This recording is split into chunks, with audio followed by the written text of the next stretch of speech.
집값이 반등을 하나 싶은 느낌이 상반기에 살짝 들다가 다시 하락으로 또 전환을 했다고 합니다. 이런 걸 보면은 1세대 투자자이신 김사부님께서는 지금 상황 어떻게 보고 계시나요? 예, 그러니까 이거를 볼 때 사실 아주 정말 너무 간단하고 너무 명확한 제가 잣대를 하나 알려드릴게요. 예, 사실 부동산은 이렇게 사이클을 이해를 해야 되거든요. 기본적으로. 근데 사실 사이클은 세 개밖에 없어요. 예, 강세장, 약세장, 하락장 이 세 가지밖에 없어요. 네. 그런데 또 여기서 알아야 될 게 뭐냐면 하락장은 매우 짧아요, 사실. 대부분은 강세장 아니면 약세장입니다. 그 중에서 약세장이 더 길어요. 그러면 지금은 어떤 때냐? 약세장이에요. 그러니까 이거를 어떻게 이해하시면 되냐면은 우리가 강세장에 있었던 게 불과 1년 전이었단 네. 말이에요. 예, 그게 이제 맨 마지막, 강세장의 맨 마지막이었단 말이에요. 그걸 좀 경험해 보신 분들은 좀 금방 알 수가 있겠는데 강세장은 어떻습니까? 그냥 떨어지는 것 같아도 또 올라. 맞아요. 떨어지는 것 같은데도 또 올라. 구석에 있는 것까지도 올라. 절대 투자로서는 말도 안 되는 것들까지 올라가는 게 강세장. 물론 맨 마지막에 그렇게 되는 거긴 하지만 이게 이제 강세장의 특징이에요. 약세장이라는 건 뭐냐면 반대 상황이거든요. 그러면 이제 뭐 모든 게 다 떨어지냐가 아니고요. 그러니까 약세장을 굉장히 잘못 이해하고 있거든요, 사람들이. 약세장은 어떻게 이해하면 되냐면 강세장은 80% 정도 되는 애들이 다 올라요. 그런데 약세장은 대부분이 안 올라요. 대부분이 안 오르고 한 20% 정도 애들만 올라요. 근데 이게 매우 중요한 게 뭐냐면은 그러면 매스컴은 뭐라고 얘기를 하냐 이거예요. 매스컴은 80%가 안 오르잖아요. 네. 20% 오른 거 보고 어쩌다 이렇게 하지만 전체 다 부동산은 안 좋다, 안 오른다, 다 이런 얘기를 할 거 아니에요. 그냥 다 그런 줄로 안단 말이에요. 근데 그게 아니고 약세장은 그 오르는 대상이 적은 게 약세장이에요. 또 한 가지는 뭐냐면 상승률이 달라요. 예를 들어서 강세장은 연간 막 20% 올랐다. 그럼 약세장은 한 5%, 6% 오른다 이거죠. 그게 약세장이에요. 그러니까 상승률이 달라요. 근데 이제 이거를 잘 이해하는 게 중요한 게 왜 그러냐면 아까도 이제 지금 내년은 어떻게 됩니까? 이렇다고 얘기했잖아요. 네. 강세장의 그 가운데 있잖아요. 그럼 계속 강세로 가는 거예요. 잠깐 이렇게 했다가 그것들은 다 조정이에요. 그냥 다. 지금은 이미 약세장으로 접어들었다고 했잖아요. 네. 그러면 올라도 약간 오르고 다시 조정받고 약간 오르고 조정받고 이런 과정을 계속 거쳐요. 그런 과정이 계속 가는 거예요. 그래서 내년도 그렇게 강한 일도 아주 약한 일도 안 벌어진다. 김사부님께서 아까 약세장은 길게 갑니다라고 얘기를 하셨거든요. 그러니 당연히 내년 시장 전망을 봤을 때는 약세장은 계속 유지될 확률이 높다. 그렇죠. 내년 뭐 이제 약세장 시작했으니까 그렇게 약세장이 이제 시작해서 이제 1년 정도도 안 된 거란 말이에요. 그렇죠. 그러니까 사실 이런 약세장은 지속된다고 일단 보셔야 돼요. 알겠습니다. 최근에 서울의 매물이요. 8만 건 돌파에 이어서 지난 9월에 전국 부동산 매매 거래량이 올해 1월 이후에는 최저치를 또 기록했다고 합니다. 이것도 어떻게 보면 약세인 시장을 또 보여주는 하나의 또 현상이 그렇죠. 아닐까라는 생각이 드는데요. 파는 사람은 많고 사는 사람은 줄어든 이 상황. 아니, 김사부님 사실 어쩌다가 또 이런 상황이 또 펼쳐지게 된 건가요? 아, 그것도 이제 약세장의 특징이에요. 예, 기본적으로 약세라는 건, 그러니까 말 그대로 세가 약한 거잖아요. 세력이 약하다면 힘이 약하단 말이에요. 그러니까는 예를 들어서, 야, 저건 정말 너무 싸졌고 너무 사고 싶은데 해도 살 수 있는 사람이 없는 거예요. 적어요. 매수할 수 있는 힘을 가지고 있는 사람들이 적어요. 그러니까 어떻게 하게 되세요? 당연히 매도하는 사람들이 더 많고, 매도하고 싶은 사람이 더 많고, 매수하는 사람들이 적죠. 그게 원래 약세장의 특징이에요. 그러니까 당연히 매물이 더 많고 매수는 약하고 이런 과정이 계속 반복될 수밖에 없어요. 그거는. 그러면 어떻게 보면은 이런 상황도 지금 약세 시장의 현상 중에 하나니까 또 지속될 수밖에 없는. 일단은 거겠네요. 그렇다고 봐야죠. 그렇죠. 예. 그러면은 방금 저희가 얘기했던 이런 시그널들은 부동산 약세 시장의 시그널이라고 할 수 있을 것 같고 그러면 결국 사람들이 기대하는 거는 약세에서 다시 강세로 가는 이제 그 날을 기다리면서 그렇죠. 이제 투자를 하잖아요. 그러면은 궁금해요, 김사부님. 강세 시그널? 뭐 이런 것들은 우리가 어떤 걸 보면서 알 수 있을까요? 아, 강세 시그널을 사실은 쉽게 알아보기는 좀 어렵고요. 근데 일단 기본적으로 뭐를 먼저 이해해야 되냐면은 약세, 강세로 이렇게 들어섰잖아요. 일단 들었으면 꽤 가요. 아무리 짧게 간다고 하더라도 3, 4년이에요. 기본적으로. 그러니까 특히 이제 뭐 예전에 뭐 높은 고점에서 산 사람들 막 물려있는 사람들 이런 사람들은 막 빨리 팔고 싶어서 그럼 저 언제 좋아져요? 막 이런 거 자꾸 물어보거든요. 근데 진실을 얘기해 줄 수밖에 없는 게 오래 갈 수밖에 없어요. 그러니까 그거는 받아들여야 돼요. 다만 말씀드린 것처럼 약세장이라고 해서 돈 되는 게 없냐는 거는 큰 오해라는 거예요. 전혀 그렇지 않아요.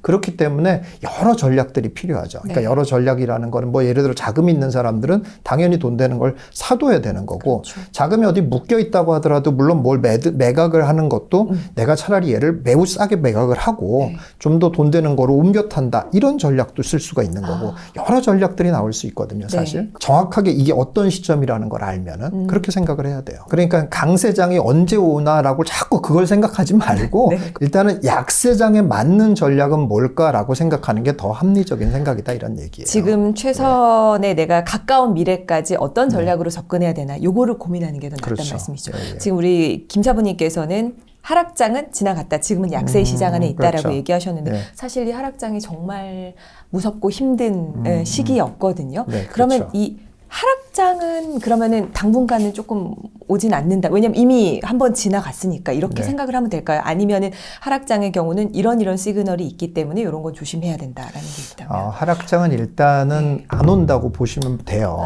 예, 안 온다고 보면 되는데 네. 그 여러 가지 또 이유가 있습니다. 그것도. 근데 왜 그러냐면은 오해하지 말아야 될 걸 한 가지 얘기하면 하락장이 그럼 안 오면 이제 떨어지는 물건은 없습니까? 이렇게 물어보면 그건 또 아니에요. 그렇죠. 왜 그러냐면 아까도 얘기했지만 그러니까 80%가 거의 오르지 않아요. 오르지 않는 건데 그 80% 중에는 한 20% 되는 애들은 더 떨어집니다. 그러니까는 우리가 예전에 그 강세장에 생각을 해보세요. 그 지방에 뭐 다 그 구석까지 가가지고 뒤져서 산 것들, 네. 그런 투자자들이 산 물건들, 그런 게 지금 다 처리가 됐을까요? 안 됐잖아요. 그럼 계속 그건 팔고 싶을 거 아니에요. 네. 그럼 더 낮춰서 팔고, 더 낮춰서 팔고 하는 일이 계속 벌어질 수밖에 없어요. 그게 1년 안에 해결이 되냐? 안 해결되잖아요. 그러니까 그런 애들은 더 떨어질 수밖에 없어요.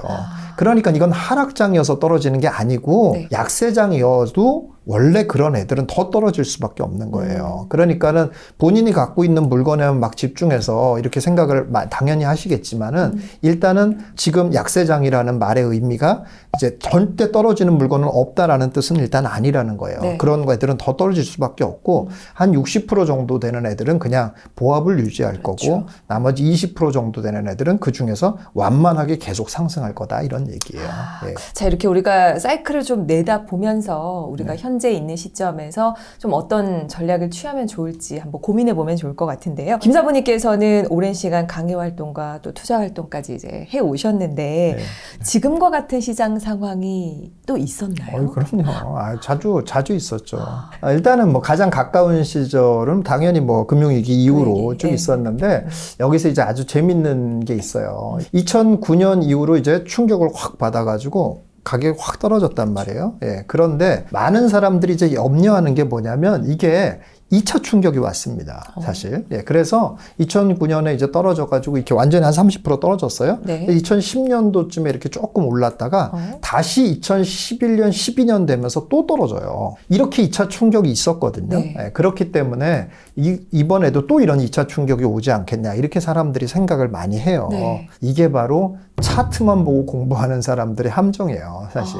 이게 왜냐하면 차트를 보면 딱 그렇게 나와 있거든요, 지금. 네. 그러니까 유명한 이제 단지들 한번 보세요. 다 그렇게 돼 있어요. 뭐 도곡렉슬이라든지 반포자이라든지 이런 데들이 다 유명한 데거든요. 잠실오단지라든지 이런 데들인데 이런 데들의 차트를 한번 보세요. 보면은 이제 왕창 충격을 받아서 떨어졌다가 다시 올랐다가 다시 떨어져요. 그래서 이걸 보고 겁을 낼 수 있거든요. 네. 이거 뭐 또 떨어진다 이렇게 생각할 수가 있어요. 근데 사실은 진실은 어떠냐면 그렇게 떨어진 거 맞아요. 맞는데 이걸 2차 충격이라고 절대 볼 수가 없어요. 왜 볼 수가 없냐면 거래량이 별로 없이 몇 개가 거래가 된 거예요. 근데 그 몇 개라는 거는 뭐 예를 들어 아니 몇 개가 아니던데 수십 개 거래됐던데 이렇게 또 얘기할 수가 있어요. 근데 그 수십 개 거래됐다라고 한다는 뜻은 원래 거기가 평소에 얼마나 거래된 거랑 비례를 해봐야 돼요. 또 예. 원래 한 100개쯤 1년에 100개쯤 거래됐는데 10개 거래됐어. 네. 그걸 가지고 야 10개나 거래됐는데 이건 안 되는 거라고요. 그렇죠. 평소에 10%밖에 거래가 안 됐는데 이게 일반적인 시세라고 볼 수 없다는 거예요. 이게 왜 그러냐면 왜 이게 중요한 의미를 갖고 있냐면 이게 실무라서 그래요. 내가 예를 들어서 10억 하던 물건이 지금 8억으로 떨어졌어요. 네. 그래서 야 이거 살까 막 이러고 있어요. 그래가지고 근데 이거 또 떨어지면 어떡하지 막 걱정을 했어요. 근데 7억 5천에 떨어진 물건이 나왔다는 거예요. 네. 그럼 얼른 가서 사야지 하다가도 또 겁이 날 거 아니에요. 네. 그렇죠. 네. 그래서 사람들이 살까 말까 막 이런단 말이에요. 그래도 사볼까 하고 전화를 한번 해봤더니 그 물건은 거래됐어 이런단 말이에요. 만약에 네. 중개업소에서 그러면 그 사람은 뭐라고 그러겠어요? 그러면은 7억 5천짜리 또 나오면 저한테 얘기해 주세요라고 하겠죠. 그렇죠. 근데 그 7억 5천짜리가 언제쯤 나올까요? 안 나온다는 거예요. 그러니까 이게 바로 실무예요. 그러니까 거래는 되나 내가 그러면 7억 5천에 사야지라고 했다고 해서 이렇게 덥석 살 수 있는 물건들이 깔려 있냐? 이러면 시세예요. 그렇죠. 근데 깔려 있지가 않다는 거예요. 나머지 사람들은 다 소유자들은 어떻게 생각하냐면 미쳤어 내가 7억 5천에 팔게? 절대 안 팔아. 다 이러고 버티고 있는 거예요. 그렇기 때문에 실제로 내가 7억 5천이라는 물건을 봤다고 해서 사지냐 아니면 사지지가 않는다는 거예요. 그러니까 이거는 사실 시세가 아닌 거예요, 사실은. 근데 차트는 그렇게 표시가 될 수밖에 없는 거죠. 그렇죠. 그래서 차트만 보고 공부를 하면 문제가 생긴다는 거예요. 실무는 전혀 그렇지 않고 그래서 결론은 뭐냐면은 2009년도에 충격을 받아가지고 가격이 떨어진 다음에 사실은 시간이 지나면서 계속 보합 현상을 보이다가 네. 결국은 완만한 상승을 한 것이 맞아요. 그래서 이전과 상황이 조금 더 달라졌기 때문에 지금 상황이 네. 2차적인 충격으로 하락할 가능성은 예전보다 훨씬 낮다. 네, 이렇게 봐야 돼요. 그러네요. 이게 실거래가가 찍히다 보니까 차트를 봤을 때는 출렁이는 게 보이니까 뭔가 네. 가격 변화가 있을 거라고 생각하지만 말씀해 주신 대로 깔려 있어야 그걸 또 시세라고 볼 수가 그렇죠. 있는 거잖아요. 예, 그렇죠? 예. 결국은 과거의 여러 가지 경험으로 보셨을 때도 지금과 같은 시장 상황은 꾸준히 있어 왔다. 꾸준히 있어 왔다는 건 사실상 좀 뭔가 예측해서 네. 좀 현명하게 또 행동을 할 수가 있는 거잖아요. 그렇죠. 그러면은 지금 상황에서는 어떻게 보면 큰 하락장을 맞고 난 이후에 약세 시장이 계속 좀 유지가 되는 상황일 테니 특별한 물건들을 제외하고는 이런 보합이 조금 계속 유지가 되겠다라고 보면 되겠네요. 예, 그렇다고 봐야 되고요. 더 덧붙여서 한 가지 얘기하면 네. 이제 그러면 이제 가장 또 이제 보통 사람들이 궁금해하는 게 왜 충격이 더 올 수 있을 거다라는 거가 뭐 안 온다는 근거가 도대체 뭐가 있냐라는 생각들을 대부분 할 거란 말이에요. 네. 근데 사실은 가장 큰 근거는 뭐냐면은 부동산이 내수 경기라서 그래요. 사실 예. 정부가 조절을 할 수가 있거든요. 경기를 어느 정도. 예. 그렇죠. 그러니까 완벽하게는 안 돼요. 당연히. 그렇죠. 그러나 어느 정도는 다 되는 것이 부동산 경기예요. 부동산 경기만 유일해요. 내수니까. 그러니까 지금도 이렇게 충격을 받은 것이 일단 부동산 가격이 너무 올랐다는 것이 이제 사실 정부가 조금 컨트롤 잘못한 부분도 있고 네. 그런 상황에서 미국발 위기가 와버린 네. 거잖아요. 금리가 금리. 상승하는 네. 그런 생각지도 못한 게 이렇게 딱 맞물리는 상황이 되면 이렇게 충격이 오는 거예요. 그렇죠. 그런 특별한 경우를 제외하고는 정부가 조절을 할 수가 있거든요. 야, 이거 좀 너무 과열되는 것 같아. 그럼 줄여. 그럼 다시 풀어줘.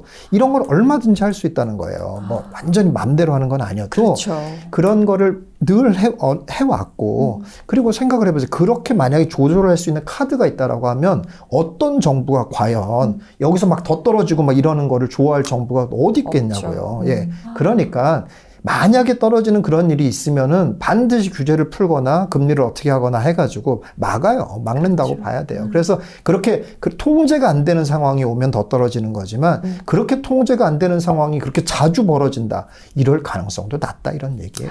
그러네요. 이 부동산 시장은 결국은 내수 시장이다. 그래서 정책의 영향을 받고 어떻게 보면은 최악의 상황을 대비할 수 있는 또 정책, 정부 규제나 이런 것들이 네, 있기 네. 때문에 우리가 이렇게 예측을 한번 해볼 수가 있을 것 같습니다. 보통 주택에 대해서는 불황에 사서 호황에 팔아라라는 말이 네, 있는데 네. 그러면 현재 시장 상황을 봤을 때 앞으로를 내다보면서 조금 좋은 기회를 네. 잡아보면은 참 좋을 것 같은데 김사부님께서 그동안 쭉 부동산 시장 상황을 보시면서 요게 나타나면은 기회가 다가온다. 뭐 이런 식으로 뭔가 조금 우리 월급쟁이들에게 좀 알려줄 수 있는 팁이 있으실까요?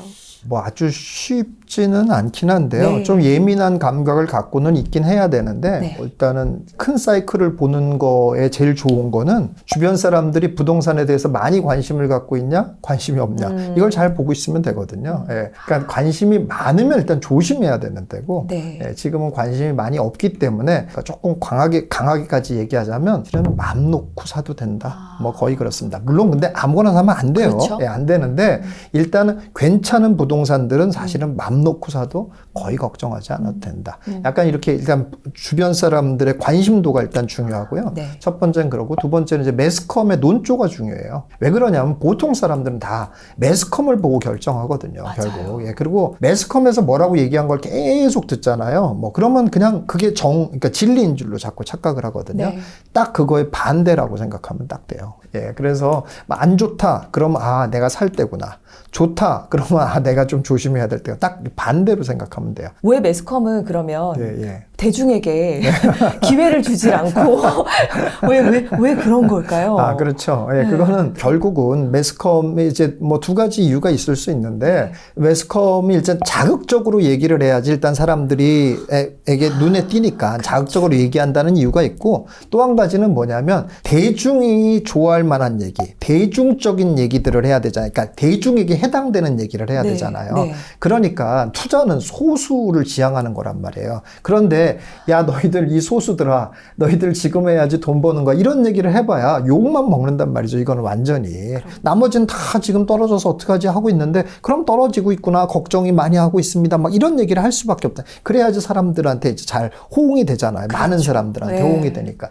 그러니까 그런 이제 속성을 갖고 있어서 그렇죠. 저는 이제 김 사부님도 이 말씀을 또 해주시니까 더 와닿는 게 대부분 또 부동산 정말 전문가 오래 또 활동을 하셨던 분들이 대부분 이런 매스컴과 정말 반대로 가야 된다 이런 얘기들을 그렇죠. 전해주시는 걸 봤을 때 정말 물론 우리 일반인들 입장에서는 힘듭니다. 그걸 거스른다는 게 쉽지는 않지만 연습을 조금 해볼 필요가 있을 것 그럼요. 같아요. 그렇죠. 그럼 사람들의 반응 그리고 매스컴의 논조 뭐 이런 것들을 조금 지켜보면 될까요? 그렇죠. 기본적인 생각은 일단 아이가 한번 사이클이 결정이 되면 그게 꽤 오래 간다라는 거를 일단 기본적으로 갖고 있으셔야 돼요. 일단. 저도 40년 살면서 이런 시장 상황은 처음 보거든요. 저는 아무래도 부동산 투자를 막 열심히 했던 사람은 아니니까 일반인 입장에서는 그러다 보니까 지금 얼마 전의 상황이나 지금의 상황이 좀 불안하고 초조하고 그렇죠. 이대로 이렇게 가는 게 맞나 이런 마음이 많이 들어요. 이런 일반인들이 마음속에 좀 꼭 새겨야 될 한 가지가 있다면 어떤 게 있을까? 이것만큼은 잊지 말아라. 아, 그렇죠. 부동산은 갖고 있으면 승리예요. 부동산 같이 필승 대상이 별로 없어요, 진짜. 근데 이제 가장 대표적으로 주식이랑 비교를 한번 해보세요. 주식 10년 갖고 있는다고 이기지 않아요. 10년 갖고 있어도 계속 바닥인 거 뭐 부지기수예요. 부동산을 오래 가지고 있어서 잘못되는 경우는 잘 없어요. 거의 대부분. 물론 그 중에서도 좋은 부동산을 갖고 있으면 정말 성공하는 거죠. 성공하는 건데 그렇지 않은 부동산 뭐 그냥 퍼센테이지로 치면 그냥 반반쯤이라고 해당된다고 치자고요. 그냥 그 정도도 되게 실제로도 한 반 정도 되는 부동산집만 갖고 있는 이 정도만 갖고 있어도 이런 오래 가지고 있어서 최소한 어떤 결과가 나오냐면 최소한 본전이에요. 그냥. 그러면은 망하는 건 아니잖아요. 최소한. 근데 본전이라고 해서 우습게 볼 게 아니라 본전이면 결국 수학적으로 따지면 손해를 본 거죠. 인플레이션도 커버를 못했으니까 현실적으로는 우리가 인생을 살면서 본전을 계속 유지하고 사냐 그러지도 못해요. 사람들 대부분 다 꼭 그냥 뭐예요 주식하고 코인에서 꼭 날리잖아요. 마이너스를 경험하죠. 안 날리는 사람이 없습니다. 그런데 부동산은 본전을 유지해 둔다. 이것만 해도 대단한 거예요, 사실은.